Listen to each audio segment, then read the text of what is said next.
DLSU Radio, Green Giants FM, you're tuning in to another episode of the Green Studio.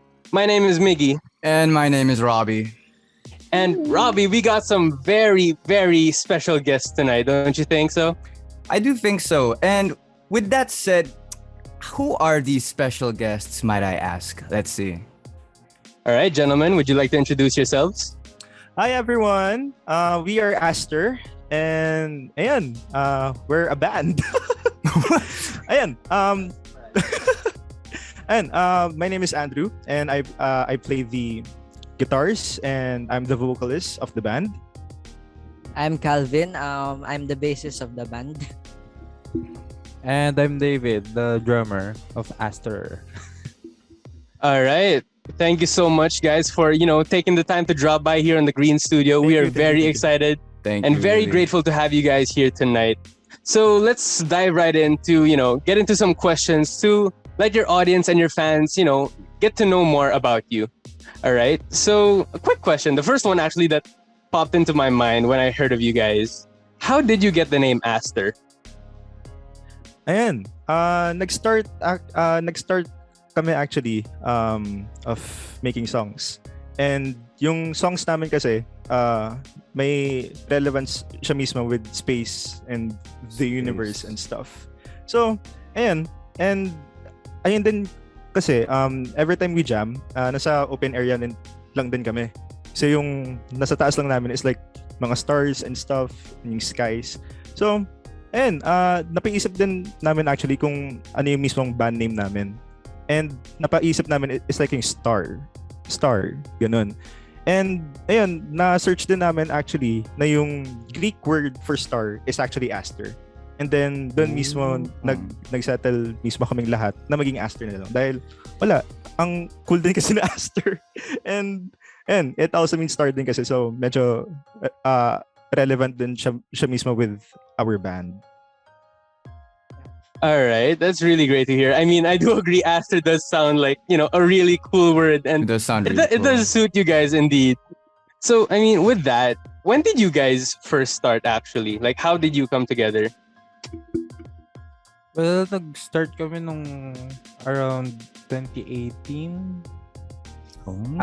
2018 as a band. Pero we've been friends ever since childhood actually. We grew up in the same street. Andrew and I are cousins actually. So Oh, I see. That's great. so like, for the years medyo bihira ko lang makita si Calvin. So kami ni Andrew every family reunions or gatherings lang. Oh, wow. So ayun, nung nalaman ko nung senior high ako nung 2018, nalaman ko nag-guitar si Andrew sa school niya, si Calvin nagbe-bass. Ako naman nagda-drums, which is medyo coincidence talaga. Kaya, so naisipan na lang namin na mag-jam naman tayo paminsan-minsan kasi sakto nagka-drums na ako nung around nung 2018, ganun po. Yes, summer ng 2018 nagka-drums ako. So every now and then nagja-jam kami dyan sa baba. Dun po sa garahe ng lola namin. So where it started. Grabe yung like the power of childhood friendship. It goes really far, no? Like you just happen to notice na like for example, you guys just lose contact, but in the end magkakasama rin kayo, no? It's really nice. It's really nice to hear from you. It's really nice to hear from you. Okay, so have you always wanted to be like in a band or make music? Is that really your first your first way of wanting to connect with people talaga? Sa akin po, yes. Kasi I started playing in my school po before. Bago ko sila maging kabandmates talaga. Ayun po yung parang way ko ng pag-express po ng sarili ko po and feelings ko po. And music is been a big part of my life din po ever since na bata pa ako, ganun. And ayun po, and natagpuan ko tong dalawang to in a music standpoint, ganun. Tapos ayun, nag-enjoy na lang naman po kami ngayon, and ayun po, masaya rin po kami na nakapagbigay ng music, na quality music dun sa mga nakikinig po sa amin. That's great to hear. Now, I also have an original question. Original to, I promise. What or who were your personal original personal inspirations that made you want to enter the local music industry? Pray tell. Ako po, personally, I was inspired mismo sa lead singer ng Sugar Free, si Ebe. Si Ebe Denzel. Ever since pinakinggan ko yung mga songs sila, wala eh. I was in awe. Tapos, wala. Ako rin mismo parang I wanted to play music rin on how he plays it. Sa akin po, masaya yung mayonnaise eh. I've been the band Mayonnaise, I've been to gigs na nagpo-perform sila, and yun, nag-enjoy lang ako whole night, and parang ang saya siguro kung kami yun, ganun. Sa akin naman yung dahil sa O Flamingo, actually, dahil sa medyo unconventional na approach nila sa paggawa ng music nila. And ayun nga, sa pagpunta rin ng gig, so na-imagine ko rin na kung andun ako sa stage na yun, ano kaya feeling, ano yung naiisip kong gawin sa drums ko. Nandun ako. So, yes po, ganun po. Alright, well, that's great to hear. You all, even coming together as a band, you had your own individual inspirations pa rin. Alright, that's amazing. So, as you said earlier, you guys were originally childhood friends, right? Yes, po. So, what was the specific point that made you guys want to come together as a band? Yeah. Ako, napaisip. Delikado to. Nako. Band meeting. Wait lang. Huddle up muna. Usap muna. Team plan. Go lang. Nung summer ng 2018 yan. Nag-try tayo gumawa ng nag-start po siya mismo nung summer ng 2018. Nga, nung nag-start kami mismo mag-jamming, and yun. We started mismo jamming like Antukin by Rico Blanco, yung Buwan, yung Mundo, yung mga popular songs back then. And ayun, medyo na kami, like we got tired of it na mismo, of covering songs only. And ayun, parang napaisip namin na parang, what if kaya we make our own songs for us lang mismo? For fun lang. And ayun, dun kami mismo nag-start of becoming a band. Kasi dun na mismo nag-start yung chemistry naming tatlo, of kung ano yung ideas nyo, kung mga inputs nyo about mismo sa song, kung ano yung mga kailangan itanggal, etc. And ayun, dun mismo nag-start of covering songs lang mismo. Tapos ayun, we created mismo our own songs.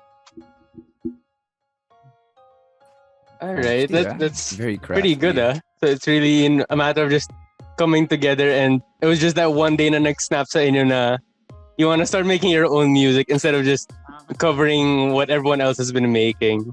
That's amazing. I like to hear that. So with that in mind, let's jump to, where you guys are now. So how has your climb to the local music scene been? Like entering the industry, now that you're actually a band that makes your music and now you release it for everyone to hear. How's that been for you guys?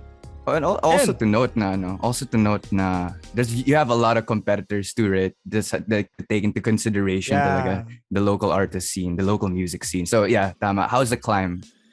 Ayun, syempre since we're a new band mismo sa industry, it's a pretty slow pace, 'di ba? Yeah. Syempre din, we're still in school pa. So, medyo nag-aano mismo yung mga priorities mismo with our music. Pero mismo sa industry, ayun, I think for us, sa amin tatlo, it's a lot na for us na for our music mismo to be heard in the internet. And I think for us that's enough na. Pero in terms mismo like sa rankings and stuff, ayun, syempre we're still mismo sa mga lowest at point mismo. Pero who knows? We're still climbing mismo with our own music. Slowly but surely. You'll get there. Yeah, you'll get there. Slowly Definitely. but surely, diba? Slowly Trust but the surely. process nga, diba? Trust the process. Yes. Game. So, okay. Here's another question. Totally original too. So, did you ever have legit, listen to me guys. Did you ever have maybe an inspiration? Kasi you guys mentioned Rico Blanco. You guys mentioned Sugar Free, Evidencel, right?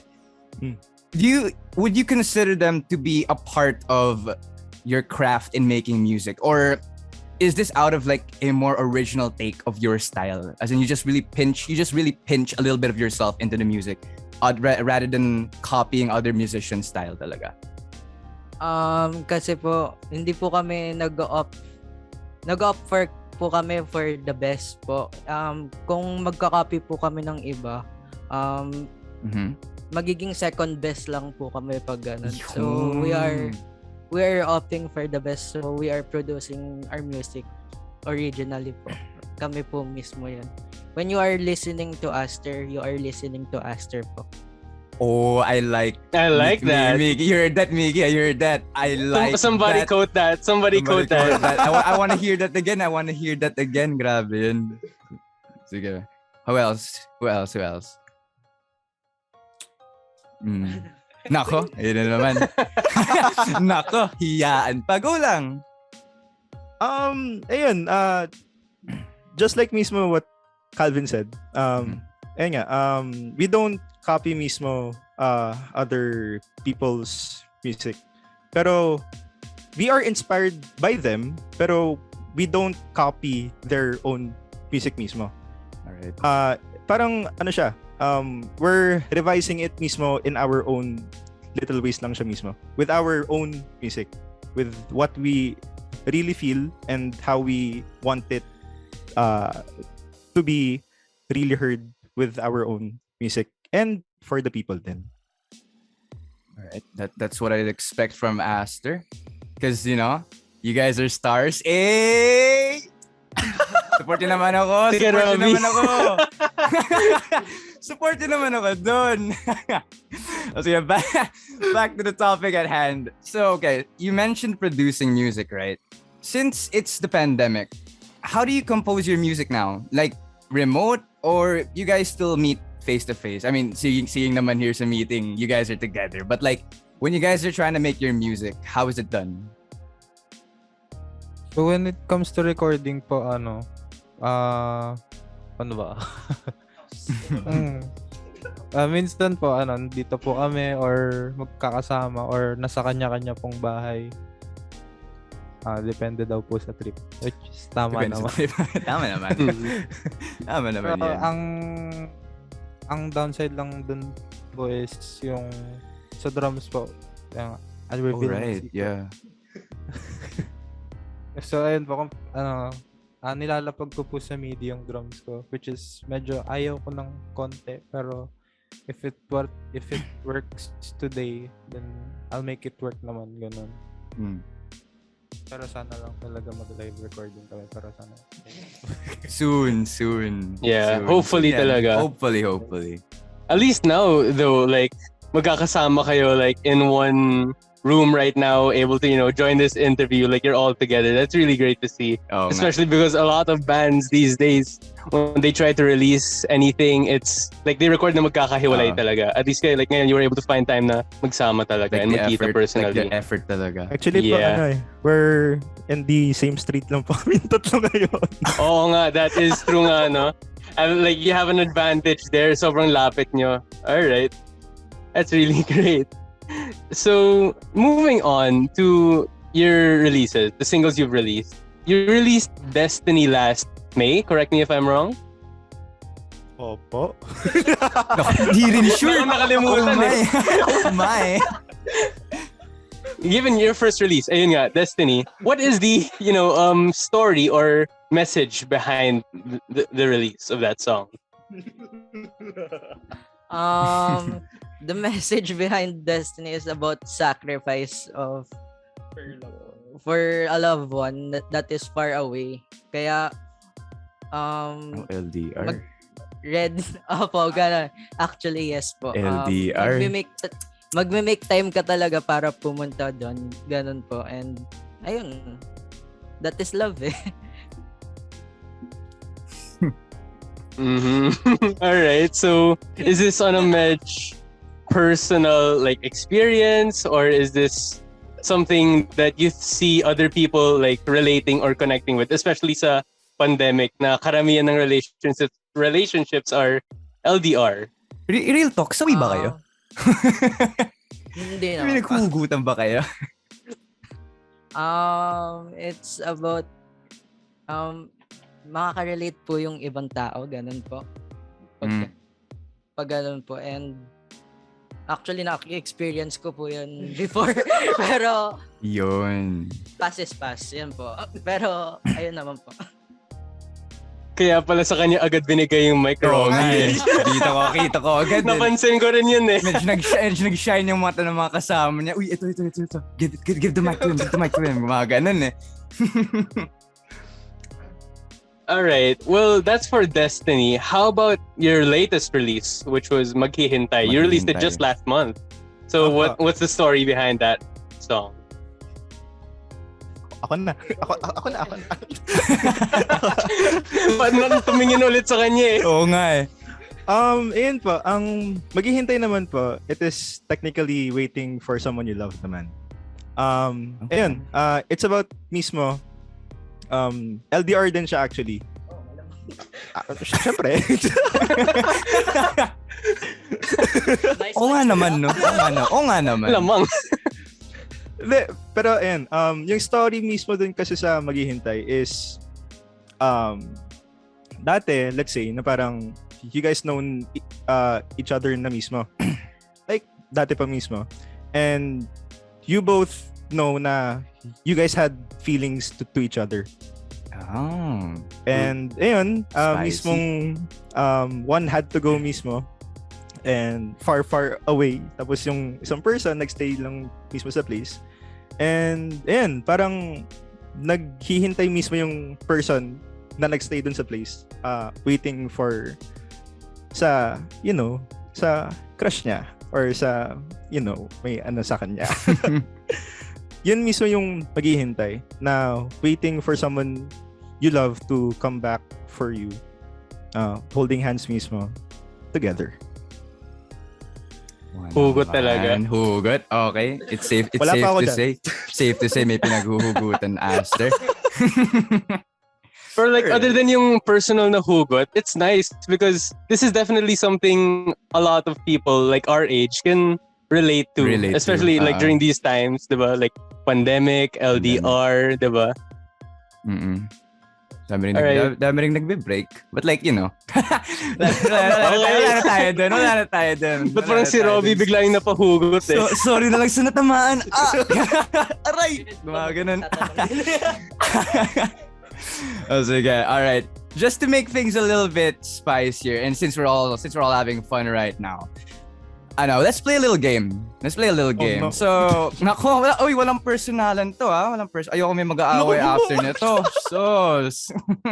Alright, so the game is The game is just called Most Likely To. So, we just ask questions. Just a few questions. We just ask questions. And then you guys just either point at each other or you guys say your names na lang. So, ayun na. Nako, ito na. Things are a little bit personal for each individual. Kakaalaman na. So you guys ready? Aster, you guys ready? Ready! Alright, Miggy. And excited na. Ready na yung questions natin. Alright, you started off, Robbie. Alright. So the first question. Who's most likely to get lost when traveling? Sino kaya ang nawawalang pusa dyan palagi? Oh! Inamin na eh. Inamin na, diretso na. Okay. Fast talk. Okay, sige. Next, Miggy. Alright, next up. Who's most likely to be late to an event or a gig?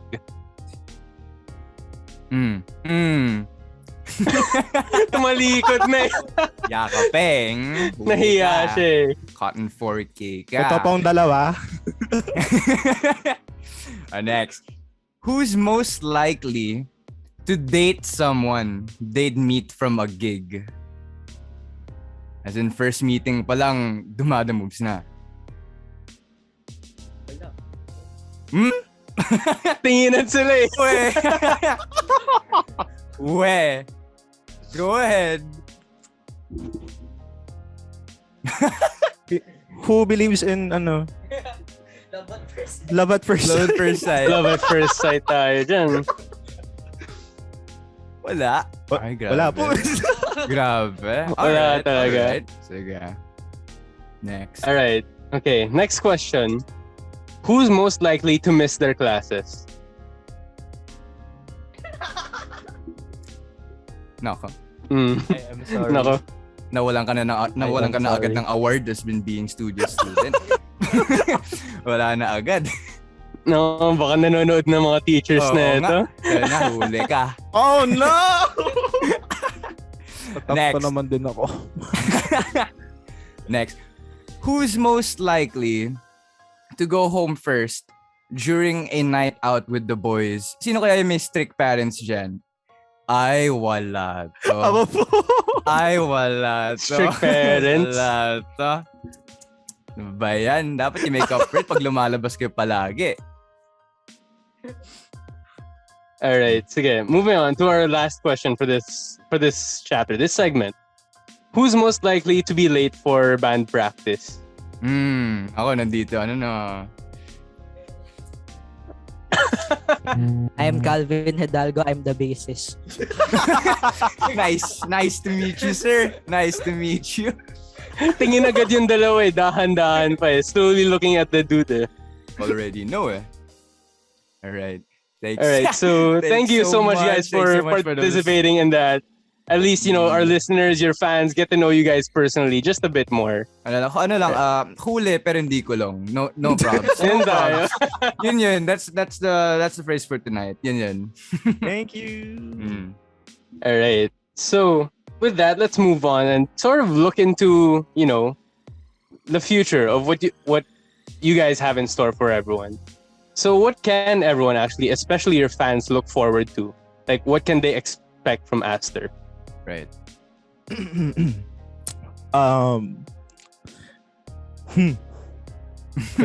Pwede ka naman sabihin. More songs to come. Sige na nga. Well, syempre, more songs to come. Tapos, beware. Dahil baka magkaroon kami ng isang first album namin. Oh.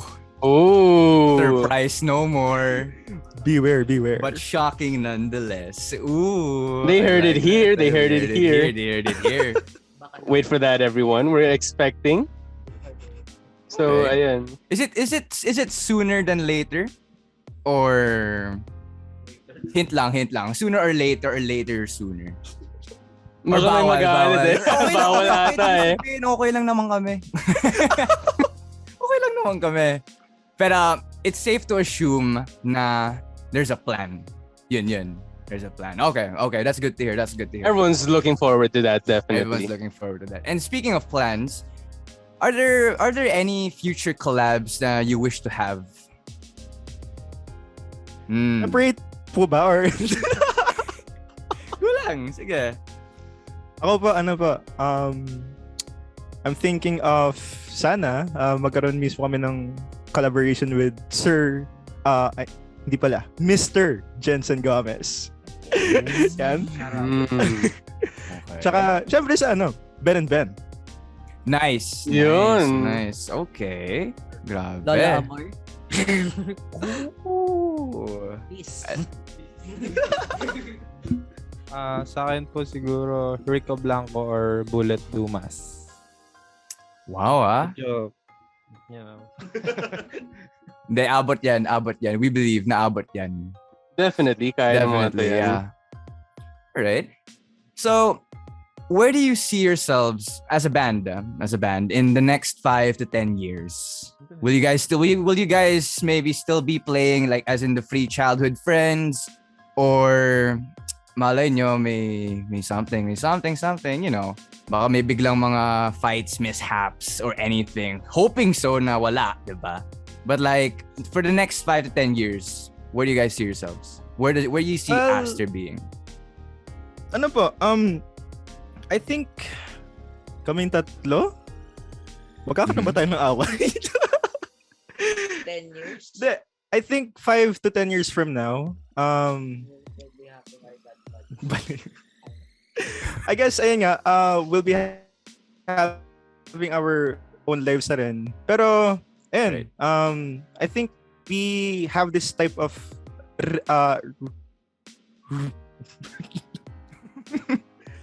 we have this type of connection mismo na kahit magkalayo or may mga sariling buhay kami, kapag nagkita mismo kaming tatlo, we have time mismo to bond and yun nga, to jam mismo as what matters, yeah. Kaming tatlo lang mismo. So, yun, I think 5 to 10 years from now, I think we'll be good friends pa rin. Well, that's great to hear. Definitely, you know, reassuring to know for everyone, and for I believe I speak for Robbie and I when I say that Aster is going to be sticking around for a long time. Yeah, they're going to be solid. All right, so we're definitely looking forward to that. And I just want to take the time to say thank you once again for coming by and, you know, taking the time to talk and share your stories with us. So for all our listeners out there right now, do you guys want to plug your social media links for any updates? Where can they check you out? Where can they follow you? Go ahead, do it now. So, you can follow us at Aster the Band. Yun po yung handle namin sa IG, Twitter, Facebook, TikTok. And you can find us on Spotify, Deezer, and other streaming platforms. Ba't tumatawa kayo?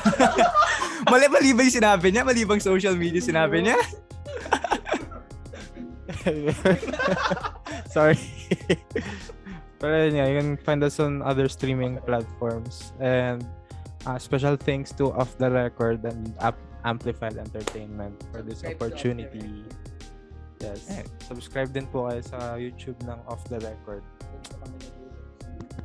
And sa YouTube din po ng Aster na wala pang videos pero may subscribers. A start. May mga nakaabang na. Yun. All right. Well, with that being said, thank you so much once again. And of course, Thank you. Thank you. Thank you. And for, you know, all the listeners out there, you heard it first where you can check them out. And for any updates on this amazing upcoming band and for other great artists as well, you can check us out on our Facebook page. That is facebook.com/greengiantfm. And our Twitter page is going to be @greengiantfm. That is right. And if you want to check out our pubs and our pretty faces, you can head over to our Instagram @greengiant.fm. And let's not forget our main website, that is www.greengiantfm.com. Now, obviously, Aster here is like brimming with talent, and they've got so much passion for this too. Am I right? Am I right, Aster? Yes. All right. And with that being said, why don't you give us exactly what our viewers and listeners can expect? So here's Aster with their song Maghihintay, only on GLSU's official radio station, that is Green Giant FM.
naghihintay